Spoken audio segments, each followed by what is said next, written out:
கடைசி வரை வைத்து காப்பாற்றுவதாக கூறி சொத்துக்களை எழுதி வாங்கிக் கொண்டு விரட்டிவிட்ட மகளிடம் இருந்து சொத்துக்களை மீட்டு தரக்கோரி வயது முதிர்ந்த தம்பதி அழுது கொண்டே ஆட்சியரிடம் மனு அளித்த சோக சம்பவம் ராமநாதபுரத்தில் நிகழ்ந்துள்ளது.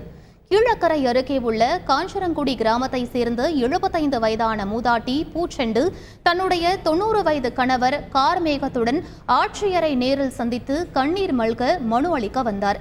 5 குழந்தைகளை பெற்ற தன்னையும் தனது கணவரையும் மூத்த மகள் சரஸ்வதி வைத்து காப்பாற்றுவதாக கூறியதால் தன் கணவரின் சுய சம்பாத்தியத்தில் வாங்கிய 27 சென்ட் தோட்டத்தை சரஸ்வதி பெயருக்கு எழுதி கொடுத்ததாகவும், ஆனால் அதன் பிறகு தங்களை மகள் விரட்டிவிட்டதாகவும் கண்ணீர் மல்க மூதாட்டி பூச்செண்டு தெரிவித்தார். மனுவை பெற்றுக்கொண்ட ஆட்சியர் தன் கையிலிருந்த 1000 ரூபாய் பணத்தை தந்து உதவி மனு மீது நிச்சயம் நடவடிக்கை எடுப்பதாக உறுதியளித்த சம்பவம் கலங்க வைத்துள்ளது. என் புருஷனுக்குன்னு தெரியாம இப்ப என் புருஷன் நான் பாக்குறதுக்கு நான் தான் கூட்டிட்டு போறாப்புல இருக்கு. எங்க பார்த்தாலும் கால்லாம் வீக்கமா இருக்கு.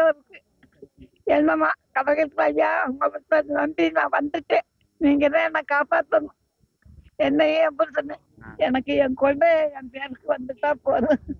அதை நான் வித்தாத்து வேற இடத்துல வித்தாத்து நானும் என் புருஷனை சாப்பிட்டுக்கிறோம்.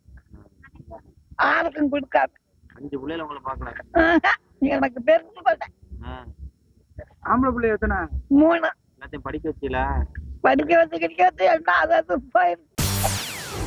செய்திகளை உடனுக்குடன் தெரிந்து கொள்ள உடனே சப்ஸ்கிரைப் பண்ணுங்க.